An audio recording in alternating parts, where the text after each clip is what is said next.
ಧರ್ಮಾಂಧತೆ ಎಲ್ಲ ಯುಗದಲ್ಲಿಯೂ ಇರುತ್ತದೆ ಹಾಗೂ ಎಲ್ಲ ವಿಧದಲ್ಲಿಯೂ ದೇವರ ಕಾರ್ಯಕ್ಕೆ ಅಡ್ಡಿಯಾಗುತ್ತದೆ.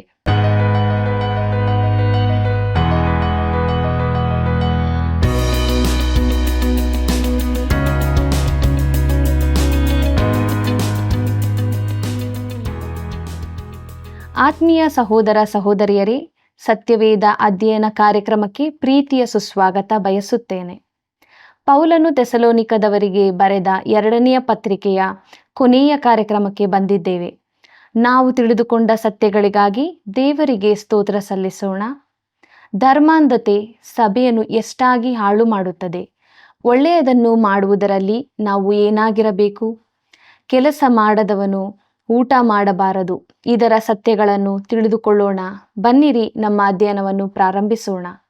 ಆತ್ಮೀಯ ವೀಕ್ಷಕ ಬಾಂಧವರೇ, ಪೌಲನು ಥೆಸಲೋನಿಕದವರಿಗೆ ಬರೆದ 2ನೆಯ ಪತ್ರಿಕೆಯ ಅಧ್ಯಯನದ ಕೊನೆಯ ಕಾರ್ಯಕ್ರಮಕ್ಕೆ ನಾವು ಬಂದಿದ್ದೇವೆ. ನಿಮ್ಮೆಲ್ಲರನ್ನು ಪ್ರೀತಿಯಿಂದ ಸ್ವಾಗತಿಸುತ್ತೇವೆ. ದೇವರ ಆತ್ಮನ ಪ್ರಸನ್ನತೆಯನ್ನು ಬೇಡಿಕೊಳ್ಳುತ್ತಾ ಇಂದಿನ ಅಧ್ಯಯನದಲ್ಲಿ ಪೌಲನು ಥೆಸಲೋನಿಕದವರಿಗೆ ಬರೆದ 2ನೇ ಪತ್ರಿಕೆ 3ನೇ ಅಧ್ಯಾಯ 8ನೇ ವಚನವನ್ನು ಗಮನಿಸಿರಿ. ನಾವು ಹಣ ಕೊಡದೆ ಯಾರ ಬಳಿಯಲ್ಲಿಯೂ ಊಟ ಮಾಡಲಿಲ್ಲ, ನಿಮ್ಮಲ್ಲಿ ಒಬ್ಬರಿಗೂ ಭಾರವಾಗಬಾರದೆಂದು ಹಗಲಿರುಳು ಕಷ್ಟದಿಂದಲೂ ಪ್ರಯಾಸದಿಂದಲೂ ದುಡಿದು ಜೀವನ ಮಾಡಿಕೊಂಡೆವು ಎಂಬುದಾಗಿ. ಪ್ರೀತಿಯುಳ್ಳ ಸಹೋದರ ಸಹೋದರಿಯರೇ, ಅವನ ಕ್ರಮವೇನೆಂದರೆ ತನ್ನನ್ನು ಸ್ವಾರ್ಥ ಸೇವೆಯ ಕಾರ್ಯಕ್ಕಾಗಿ ಇತರರಿಂದ ಯಾವ ಹಣವನ್ನೂ ಅವನು ಪಡಕೊಳ್ಳಲಿಲ್ಲ. ಅವನ ಮೊದಲನೆಯ ಸ್ವಾರ್ಥ ಪ್ರಯಾಣದಲ್ಲಿ ಇದು ವಿಶೇಷವಾಗಿ ಸತ್ಯವಾಗಿತ್ತೆಂದು ನಾನು ನಂಬುತ್ತೇನೆ. ಅವನು ಸ್ವಾರ್ಥಿಕನಾಗಿ ಒಂದು ಪಟ್ಟಣಕ್ಕೆ ಬಂದಾಗ ಅಲ್ಲಿನ ಹೋಟೆಲುಗಳಲ್ಲಿ ಸ್ಥಳ ಕಾದಿರಿಸುತ್ತಿರಲಿಲ್ಲ. ಅವನ ಕಾರ್ಯಕ್ಕಾಗಿ ಯಾವ ಹಣವನ್ನೂ ಕೊಡುತ್ತಿರಲಿಲ್ಲ. ಅವನು ಮೊದಲ ಸಾರಿ ಅಲ್ಲಿಗೆ ಬಂದಾಗ ಅವನಿಗೋಸ್ಕರ ಪ್ರತ್ಯೇಕ ಕಾಣಿಕೆಯನ್ನೂ ಕೂಡಿಸುತ್ತಿರಲಿಲ್ಲ. ತನ್ನ ಖರ್ಚನ್ನು ತಾನೇ ಕೊಡುವ ಎಚ್ಚರಿಕೆ ವಹಿಸಿದ್ದನು. ಅವನು ಥೆಸಲೋನಿಕದವರಿಗೂ ಕೊರಿಂಥದವರಿಗೂ ಈ ವಿಚಾರವನ್ನು ತಿಳಿಸಿದ್ದನು. ಪ್ರಿಯರೇ, ಅವನು ಸಭೆಗಳನ್ನು ಸ್ಥಾಪಿಸುವಾಗ ತನ್ನ ಖರ್ಚಿಗಾಗಿ ಡೇರೆ ಹೊಲಿಯುವ ಕೆಲಸ ಮಾಡುತ್ತಿದ್ದನು. ಆದರೆ ಸಭೆಗಳು ಸ್ಥಾಪಿಸಲ್ಪಟ್ಟ ಬಳಿಕ ಪೌಲನು ಅವುಗಳನ್ನು 2ನೇ ಬಾರಿಗೆ 3ನೇ ಬಾರಿಗೆ ಸಂದರ್ಶಿಸಿದಾಗ ಅವರಿಂದ ಕಾಣಿಕೆಯನ್ನು ಸ್ವೀಕರಿಸಿದನು. ಗಲಾತ್ಯದವರು ಕಾಣಿಕೆ ಕೊಡಬೇಕೆಂದು ಹೇಳಿದ್ದನು. ಫಿಲಿಪ್ಪಿ ಸಭೆಯವರಿಗೆ ಅವರ ಕಾಣಿಕೆಗಾಗಿ ಉಪಕಾರ ತಿಳಿಸಿದ್ದನು. ಯೆರೂಸಲೇಮಿನ ಬಡ ಕ್ರೈಸ್ತರಿಗೆ ಕೊಡುವುದಕ್ಕಾಗಿ 3ನೇ ಪ್ರಸಂಗ ಪ್ರಯಾಣದಲ್ಲಿ ಕಾಣಿಕೆಗಳನ್ನು ಸ್ವೀಕರಿಸಿದ್ದನು. ಪ್ರೀತಿಯುಳ್ಳ ದೇವಜನರೇ, ಕ್ರಿಸ್ತನ ಬರೋಣದ ಶ್ರೇಷ್ಠ ಸತ್ಯವು ಪೌಲನನ್ನು ವಿಪರೀತ ಬುದ್ಧಿಯವನನ್ನಾಗಿ ಮಾಡಲಿಲ್ಲ. ಇಲ್ಲವೇ ಹಣದ ವಿಚಾರದಲ್ಲಿ ಅಜಾಗ್ರತೆಯಿಂದಿರಲಿಕ್ಕೂ ನಡೆಸಲಿಲ್ಲ. ಪ್ರತಿ ಯುಗದಲ್ಲಿಯೂ ಧರ್ಮಾಂಧರಾದ ಕೆಲವು ಜನ ಇದ್ದೇ ಇರುತ್ತಾರೆ. ಕಳೆದ ಶತಮಾನದಲ್ಲಿ ಕ್ರಿಸ್ತನ ಬರೋಣ ಈಗಲೇ ಆಗುತ್ತದೆಂದು ಕಾಯುತ್ತಿದ್ದವರಿದ್ದರು. ಅದಕ್ಕಾಗಿ ತಮ್ಮ ಆಸ್ತಿಯನ್ನೆಲ್ಲ ಮಾರಿ ಬಿಳಿ ಬಟ್ಟೆಗಳನ್ನು ಧರಿಸಿ ತಮ್ಮ ಮನೆಗಳ ಮಾಳಿಗೆಗಳ ಮೇಲೆ ಹೋಗಿ ಕರ್ತನು ಬರುವುದಕ್ಕಾಗಿ ಕಾಯುತ್ತಿದ್ದರು. ಅವರ ಅನೇಕ ನಡತೆಗಳು ಅವರು ಧರ್ಮಾಂಧರೆಂಬುದನ್ನು ತೋರಿಸಿದವು. ಉದಾಹರಣೆಗೆ, ಮಹಡಿಯ ಮೇಲೆ ಏಕೆ ಹೋದರು?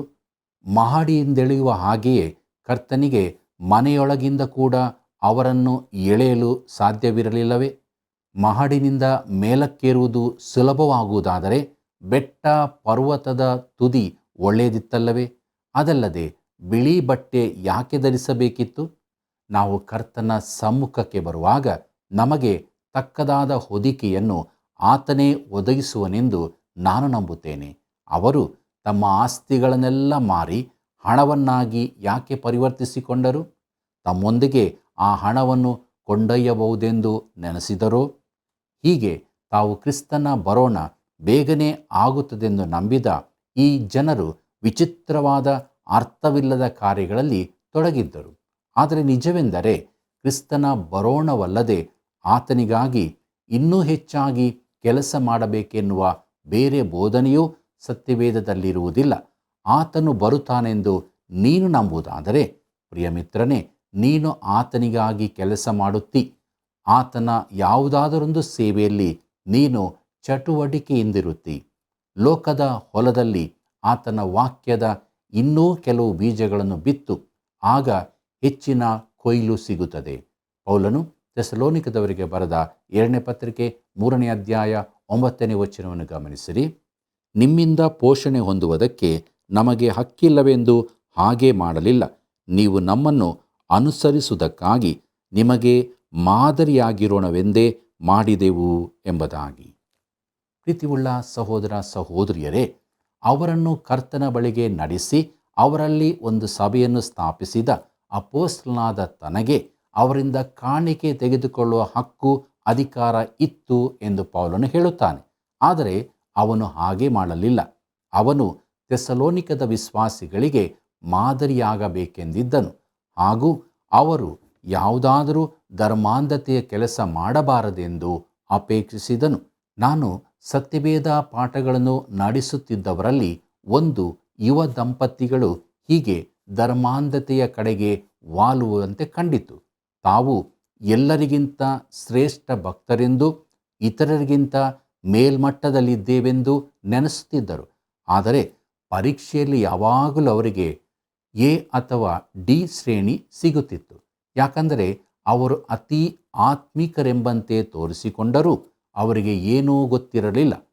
ಒಬ್ಬನು ನಿಜವಾಗಿ ಆತ್ಮಿಕ ವ್ಯಕ್ತಿಯಾಗಿದ್ದು ಅವನಲ್ಲಿ ದೇವರ ವಾಕ್ಯದ ಜ್ಞಾನವಿಲ್ಲದಿರುವುದಕ್ಕೆ ಸಾಧ್ಯವಿಲ್ಲವೆಂದು ನನ್ನ ಭಾವನೆ. ಪ್ರಿಯರೇ, ಅವರು ಒಂದು ದಿನ ನನ್ನ ಬಳಿಗೆ ಬಂದು ಸುವಾರ್ತಾ ಸೇವೆಗೆ ಹೋಗುತ್ತೇವೆಂದು ಹೇಳಿದರು. ಅವರಿಗೆ ಆರ್ಥಿಕವಾಗಿ ಬೆಂಬಲಿಸುವವರಿದ್ದಾರೋ ಎಂದು ಕೇಳಿದೆ.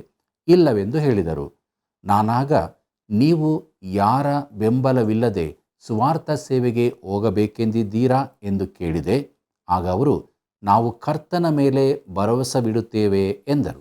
ಆಗ ನಾನು ಹೇಳಿದೆ, ಕರ್ತನ ಮೇಲೆ ಭರವಸವಿಡುವುದು ಒಳ್ಳೆಯದೇ, ಆದರೆ ನಿಮಗೆ ಬೇಕಾದ ಸಹಾಯವನ್ನು ಆತನು ಕೂಡಿಸಿಕೊಡುವಂತೆ ಆತನನ್ನು ನಂಬಬಹುದಲ್ಲವೇ?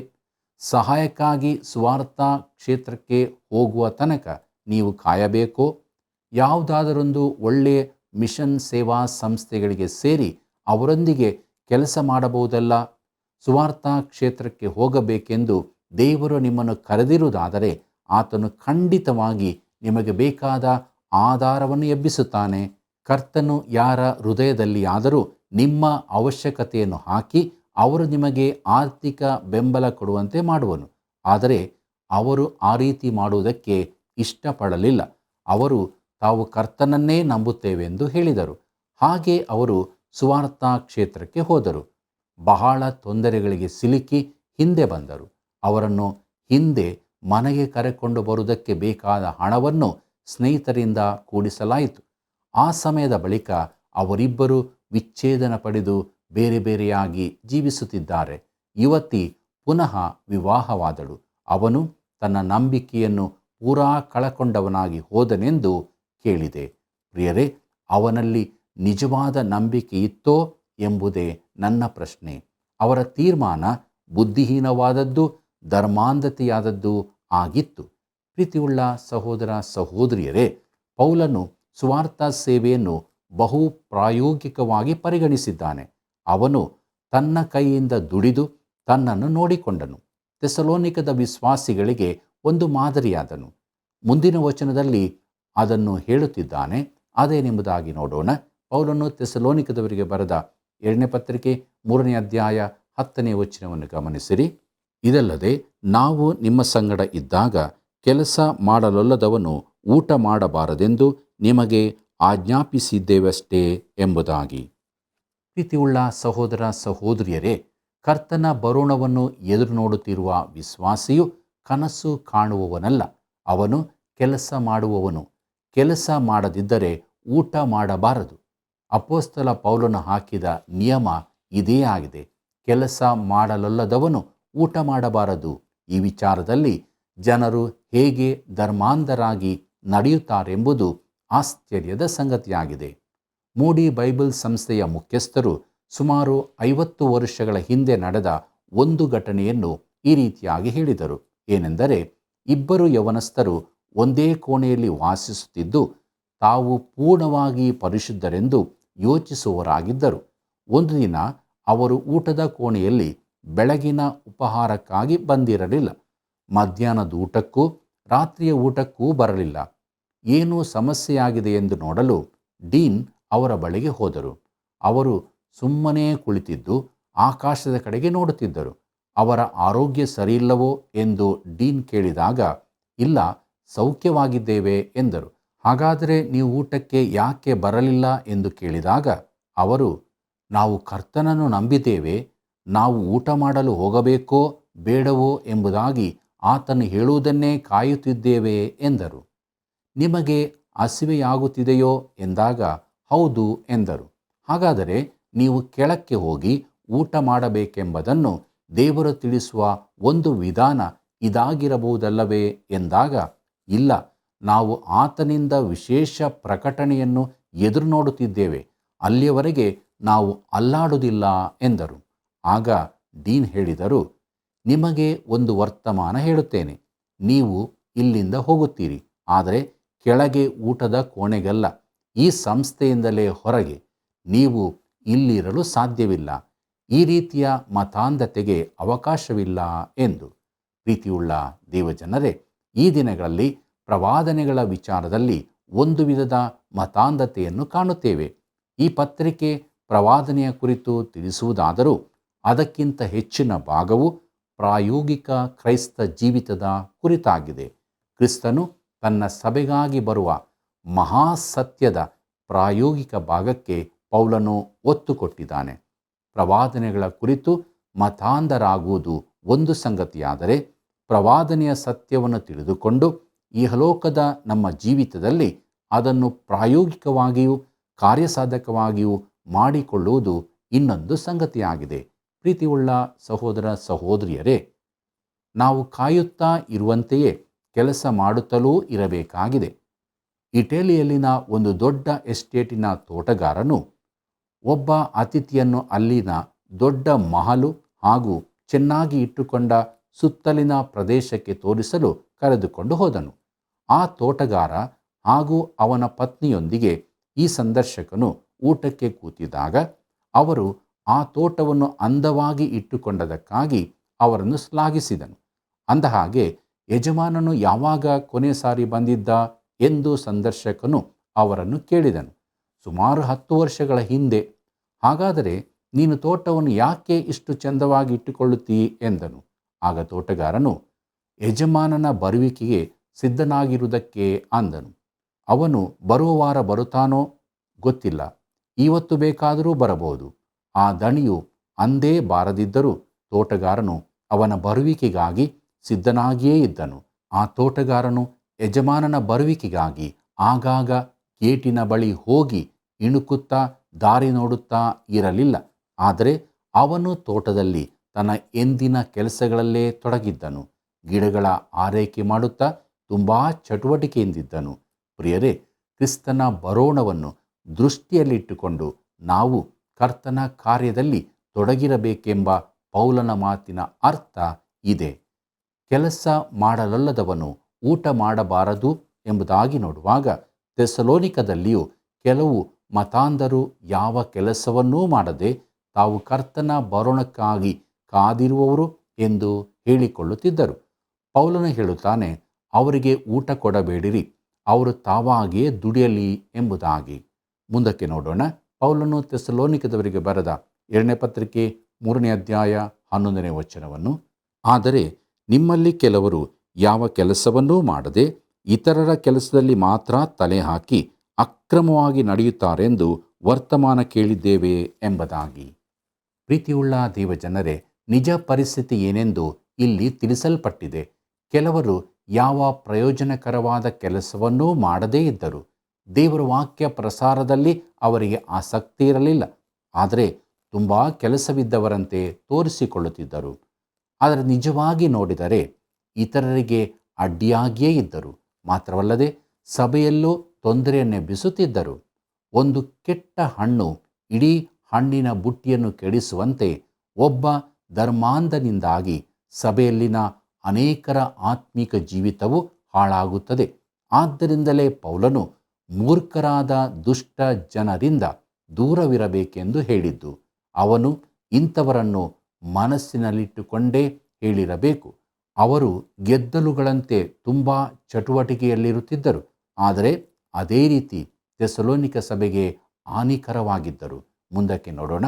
ಪೌಲನು ಥೆಸಲೋನಿಕದವರಿಗೆ ಬರೆದ 2ನೇ ಪತ್ರಿಕೆ 3ನೇ ಅಧ್ಯಾಯ 12ನೇ ವಚನವನ್ನು, ಇಂಥವರು ತಮ್ಮ ಕೆಲಸವನ್ನು ನೋಡುತ್ತಾ ತಾವೇ ಸಂಪಾದಿಸಿದನ್ನು ಊಟ ಮಾಡಬೇಕೆಂದು ಕರ್ತನಾದ ಯೇಸು ಕ್ರಿಸ್ತನಲ್ಲಿ ನಾವು ಆಜ್ಞಾಪಿಸಿ ಪ್ರಬೋಧಿಸುತ್ತೇವೆ ಎಂಬುದಾಗಿ. ಪ್ರೀತಿಯುಳ್ಳ ಸಹೋದರ ಸಹೋದರಿಯರೇ, ಇದು ಆತ್ಮೀಕ ಮಾತಿನಂತೆ ಕಾಣುತ್ತಿಲ್ಲ ಅಲ್ಲವೇ? ದೈವಶಾಸ್ತ್ರೀಯವಾಗಿಯೂ ಕಾಣುವುದಿಲ್ಲ, ಆದರೆ ನಿಜವಾಗಿಯೂ ಪ್ರಾಯೋಗಿಕವಾದದ್ದಾಗಿದೆ. ಈ ರೀತಿ ಸಭೆಯಲ್ಲಿ, ಸಂಸ್ಥೆಯಲ್ಲಿ ತೊಂದರೆ ಕೊಡುವವರು ತಾವು ಸುಮ್ಮಗಾಗಿ ತಮ್ಮಷ್ಟಕ್ಕೆ ದುಡಿದು ಸಂಪಾದನೆಗೆ ತೊಡಗಿದ್ದಲ್ಲಿ ಸಭೆಯಲ್ಲಿನ ಅನೇಕ ಸಮಸ್ಯೆಗಳು ಪರಿಹಾರವಾಗಬಹುದು. ನಾನು ಸೇವೆ ಮಾಡಿದ ಸಂಸ್ಥೆಯಲ್ಲಾದರೂ ಈ ರೀತಿ ಉಪದ್ರವ ಕೊಡುವವರಿಂದ ಸಂಸ್ಥೆಗಾದ ನಿಜವಾದ ಪ್ರಯೋಜನ ಏನೂ ಇರಲಿಲ್ಲ. ನನ್ನ ಸೇವೆಯಲ್ಲಿ ಇದು ಆಕಸ್ಮಿಕವಾಗಿ ನನ್ನ ಗಮನಕ್ಕೆ ಬಂತು. ಈ ವ್ಯಕ್ತಿಯಿಂದ ಸಂಸ್ಥೆಗಾದ ತೊಂದರೆಗಳ ಕುರಿತು ಜೊತೆ ಸೇವಕರು ನನ್ನೊಂದಿಗೆ ಹೇಳುತ್ತಿದ್ದರು. ಆಗ ನಾನೆಂದೆ, ಅವನಲ್ಲಿ ತುಂಬ ಹಣವಿರಬೇಕು, ಅವನು ಉದಾರವಾಗಿ ಕೊಡುತ್ತಿರಬಹುದು. ಆದ್ದರಿಂದ ನನ್ನ ಹಣ ಹೇಗೆ ಉಪಯೋಗವಾಗುತ್ತಿದೆ ಎಂಬುದಾಗಿ ಅವನ ಆಸಕ್ತಿ ಸಾಮಾನ್ಯವಾದದ್ದೇ ಎಂದು ಹೇಳಿದೆ. ಜೊತೆ ಸೇವಕರು ನನ್ನ ಕಡೆಗೆ ನೋಡಿ ನಗಾಡಿದರು. ಅವರೆಂದರು, ಅವನು ಕರ್ತನ ಸೇವೆಗೆಂದು ವರ್ಷಕ್ಕೆ 10 ರೂಪಾಯಿ ಕೊಡುತ್ತಾನೆ, ಆದರೆ ಅವನು ಕೊಟ್ಟ ತೊಂದರೆಗಳು ಖಂಡಿತವಾಗಿ 10 ರೂಪಾಯಿಗಳಿಗಿಂತ ಎಷ್ಟೋ ಪಾಲು ಹೆಚ್ಚಾಗಿತ್ತು ಎಂಬುದಾಗಿ. ಪ್ರಿಯರೇ, ಥೆಸಲೋನಿಕದಲ್ಲಿ ಕೂಡ ಇಂತಹ ಜನರಿದ್ದಿರಬಹುದು. ಅಂಥವರು ಸುಮ್ಮನೆ ತಮ್ಮ ಉದ್ಯೋಗಗಳಲ್ಲಿ ತೊಡಗಿ ತಮ್ಮ ಕಾರ್ಯದಲ್ಲೇ ನಿರತರಾಗಿರುವುದು ಒಳ್ಳೆಯದೆಂದು ಪೌಲನು ಹೇಳಿದ್ದಾನೆ. ಮುಂದಕ್ಕೆ ನೋಡೋಣ. ಪೌಲನು ಥೆಸಲೋನಿಕದವರಿಗೆ ಬರೆದ 2ನೇ ಪತ್ರಿಕೆ 3ನೇ ಅಧ್ಯಾಯ 13ನೇ ವಚನವನ್ನು, ಸಹೋದರರೇ, ನೀವಾದರೂ ಒಳ್ಳೆಯದನ್ನು ಮಾಡುವುದರಲ್ಲಿ ಬೇಸರಗೊಳ್ಳಬೇಡಿರಿ ಎಂಬುದಾಗಿ. ಕರ್ತನಲ್ಲಿ ಪ್ರಿಯರೇ, ಇದೆಂಥ ಅದ್ಭುತವಾದದ್ದು ನೋಡ್ರಿ. ಈ ಮಹಿಮೆಯ ನಿರೀಕ್ಷೆಯುಳ್ಳ ವಿಶ್ವಾಸಿಯು ಒಳ್ಳೆಯದನ್ನು ಮಾಡುವುದರಲ್ಲಿ ಬೇಸರಗೊಳ್ಳದೆ ಇರಬೇಕು. ಮೂಡಿಯವರು ಹೇಳಿದಂತೆ, ನಾನು ಕೆಲಸದಲ್ಲಿ ಸೋತು ಹೋಗುತ್ತೇನೆ, ಆದರೆ ಕೆಲಸ ಮಾಡುವುದರಲ್ಲಿ ಅಲ್ಲ ಎಂಬುದಾಗಿ. ಮುಂದಕ್ಕೆ ನೋಡೋಣ. ಪೌಲನು ಥೆಸಲೋನಿಕದವರಿಗೆ ಬರೆದ 2ನೇ ಪತ್ರಿಕೆ 3ನೇ ಅಧ್ಯಾಯ 14ನೇ ವಚನವನ್ನು, ಈ ಪತ್ರಿಕೆಯ ಮೂಲಕವಾಗಿ ಹೇಳಿರುವ ನಮ್ಮ ಮಾತಿಗೆ ಯಾವನಾದರೂ ಒಳಗಾಗದಿದ್ದರೆ ಅವನನ್ನು ಗುರುತು ಇಟ್ಟುಕೊಂಡು ಅವನಿಗೆ ನಾಚಿಕೆಯಾಗುವಂತೆ ಅವನ ಸಹವಾಸದಲ್ಲಿ ಸೇರಬೇಡಿರಿ ಎಂಬುದಾಗಿ. ಕರ್ತನಲ್ಲಿ ಪ್ರಿಯರೇ, ತೊಂದರೆ ಕೊಡುವವರಿಂದ ಇತರರು ದೂರವಿರಬೇಕು. ಆದರೆ ಕೆಲವರು ಇಂಥವರನ್ನು ಓಲೈಸುತ್ತಾರೆ. ಯಾಕಂದರೆ ತಮಗೆ ತೊಂದರೆ ಬರಬಾರದೆಂದು. ಅವರು ಹರಿತವಾದ ನಾಲಿಗೆಯವರು. ಆದರೆ ಇಂಥವರಿಂದ ದೂರವಿರುವುದು ಎಲ್ಲದಕ್ಕೂ ಒಳ್ಳೆಯದು. ಪೌಲನು ಥೆಸಲೋನಿಕದವರಿಗೆ ಬರೆದ 2ನೇ ಪತ್ರಿಕೆ 3ನೇ ಅಧ್ಯಾಯ 15ನೇ ವಚನವನ್ನು ಗಮನಿಸಿರಿ. ಆದರೂ ಅವನನ್ನು ವೈರಿಯೆಂದು ಎಣಿಸದೆ ಸಹೋದರನೆಂದು ಎಣಿಸಿಕೊಂಡು ಬುದ್ಧಿ ಹೇಳಿರಿ ಎಂಬುದಾಗಿ. ಪ್ರೀತಿಯುಳ್ಳ ದೇವಜನರೇ, ಇಂತಹ ದಾರಿ ತಪ್ಪಿದವರನ್ನು ಸರಿದಾರಿಗೆ ತರಲು ಪ್ರಯತ್ನಿಸಬೇಕು. ಮುಂದಕ್ಕೆ ನೋಡೋಣ. ಪೌಲನು ಥೆಸಲೋನಿಕದವರಿಗೆ ಬರೆದ 2ನೇ ಪತ್ರಿಕೆ 3ನೇ ಅಧ್ಯಾಯ 16ನೇ ವಚನವನ್ನು, ಶಾಂತಿದಾಯಕನಾದ ಕರ್ತನು ತಾನೇ ಸದಾಕಾಲದಲ್ಲಿಯೂ ಸಕಲ ವಿಧದಲ್ಲಿಯೂ ನಿಮಗೆ ಶಾಂತಿಯನ್ನು ದಯಪಾಲಿಸಲಿ. ಕರ್ತನು ನಿಮ್ಮೆಲ್ಲರೊಂದಿಗೆ ಇರಲಿ ಎಂಬುದಾಗಿ. ಪ್ರಿಯರೇ, ಎಂಥ ಸುಂದರ ಮಾತು ನೋಡಿರಿ. ಪೌಲನು ಥೆಸಲೋನಿಕದವರಿಗೆ ಬರೆದ 2ನೇ ಪತ್ರಿಕೆ 3ನೇ ಅಧ್ಯಾಯ 17ನೇ ವಚನವನ್ನು ಗಮನಿಸಿರಿ. ಪೌಲನೆಂಬ ನಾನು ಸ್ವಂತ ಕೈಯಿಂದ ವಂದನೆಯನ್ನು ಬರೆದಿದ್ದೇನೆ. ಎಲ್ಲ ಪತ್ರಿಕೆಗಳಲ್ಲಿಯೂ ಇದೇ ಗುರುತು, ಹೀಗೆಯೇ ನನ್ನ ಕೈ ಬರಹ ಎಂಬುದಾಗಿ. ಪ್ರಿಯರೇ, ಪೌಲನು ಸ್ವಂತ ಸಹಿ ಹಾಕಿದ ಅವನ ಪತ್ರಿಕೆಯಾಗಿದೆ. ಪ್ರೀತಿಯುಳ್ಳ ದೇವಜನರೇ, ಕೊನೆಯದಾಗಿ ಪೌಲನು ಥೆಸಲೋನಿಕದವರಿಗೆ ಬರೆದ 2ನೇ ಪತ್ರಿಕೆ 3ನೇ ಅಧ್ಯಾಯ 18ನೇ ವಚನವನ್ನು ಗಮನಿಸಿರಿ. ನಮ್ಮ ಕರ್ತನಾದ ಯೇಸು ಕ್ರಿಸ್ತನ ಕೃಪೆಯು ನಿಮ್ಮೆಲ್ಲರ ಸಂಗಡವಿರಲಿ ಎಂಬುದಾಗಿ. ಪ್ರಿಯರೇ, ಅಂತ್ಯಾಶೀರ್ವಾದದೊಂದಿಗೆ ಈ ಪತ್ರ ಮುಗಿಯುತ್ತದೆ. ಪ್ರವಾದನೆಯ ಜ್ಞಾನವು ಧರ್ಮಾಂಧತೆಗಾಗಲಿ ಸೋಮಾರಿತನಕ್ಕಾಗಲಿ ನಡೆಸದೆ ಹೃದಯಕ್ಕೆ ಸಮಾಧಾನವನ್ನುಂಟು ಮಾಡುತ್ತದೆ. ಆದುದರಿಂದ ಪ್ರಿಯರೇ, ನಮ್ಮ ಜೀವಿತದಲ್ಲಿ ಯಾವಾಗಲೂ ದೇವರ ವಾಕ್ಯಕ್ಕೆ ವಿಧೇಯರಾಗಿ ಜೀವಿಸೋಣ. ಪ್ರಾರ್ಥನೆ ಮಾಡೋಣ. ಕೃಪಾಳು ದೇವರೇ, ನಿನ್ನ ಮಹಾಕೃಪೆಯಿಂದ ಪೌಲನು ಥೆಸಲೋನಿಕದವರಿಗೆ ಬರೆದ 2ನೇ ಪತ್ರಿಕೆಯ ಅಧ್ಯಯನವನ್ನು ಮಾಡಿ ಮುಗಿಸುವಂತೆ ಸಹಾಯ ಮಾಡಿದ್ದಿ. ಅನೇಕ ಸತ್ಯಗಳನ್ನು ನಮಗೆ ನೀನು ತಿಳಿಯಪಡಿಸಿದ್ದಿ. ತಿಳಿದುಕೊಂಡ ಸತ್ಯಕ್ಕೆ ವಿಧೇಯರಾಗಿ ನಾವು ಜೀವಿಸುವುದಕ್ಕೆ ಸಹಾಯ ಮಾಡು. ಎಲ್ಲ ವೀಕ್ಷಕ ಬಾಂಧವರ ಜೊತೆ ನಿನ್ನ ಅಪಾರವಾದ ಪ್ರೀತಿ, ಕೃಪೆ, ಕರುಣೆ ಇರಲಿ. ಯೇಸುವಿನ ನಾಮದಲ್ಲಿ ಬೇಡಿದ್ದೇವೆ ತಂದೆ, ಆಮೆನ್. ಪ್ರಿಯರೇ, ಕ್ರಿಸ್ತನು ತಿರುಗಿ ಬರುತ್ತಾನೆ ಎಂದು ನಂಬುವ ಪ್ರತಿಯೊಬ್ಬನೂ ಕೆಲಸ ಮಾಡುತ್ತಲೇ ಇರುತ್ತಾನೆ. ಧರ್ಮಾಂಧತೆಯನ್ನು ಅಪ್ಪಿಕೊಳ್ಳುವುದು ದೇವರನ್ನು ದೂರ ಮಾಡುವುದೇ ಆಗಿರುತ್ತದೆ. ಒಳ್ಳೆಯದನ್ನು ಮಾಡುವುದರಲ್ಲಿ ಬೇಸರಗೊಳ್ಳದೇ ಇರೋಣ. 2ನೇ ಥೆಸಲೋನಿಕದವರಿಗೆ ಬರೆದ ಪತ್ರಿಕೆಯ ಅಧ್ಯಯನವನ್ನು ಮುಗಿಸಿದ ನಾವು ಮುಂದಿನ ಹೊಸ ಪುಸ್ತಕದ ಅಧ್ಯಯನಕ್ಕೆ ಪ್ರಾರ್ಥನಾಪೂರ್ವಕವಾಗಿ ಸಿದ್ಧರಾಗೋಣ. ಪ್ರಿಯ ವೀಕ್ಷಕರೇ, ಸತ್ಯವೇದ ಅಧ್ಯಯನ ಕಾರ್ಯಕ್ರಮವನ್ನು ವೀಕ್ಷಿಸಿ ನೀವು ಇನ್ನೂ ಕರೆ ಮಾಡದಿದ್ದರೆ ಇಂದೇ ಕರೆ ಮಾಡಿರಿ. ಸೇವೆಯನ್ನು ಬೆಂಬಲಿಸಿರಿ. ಮತ್ತೆ ಸಂಧಿಸೋಣ. ನಿಮ್ಮೆಲ್ಲರಿಗೂ ಪ್ರೀತಿಯ ವಂದನೆಗಳು.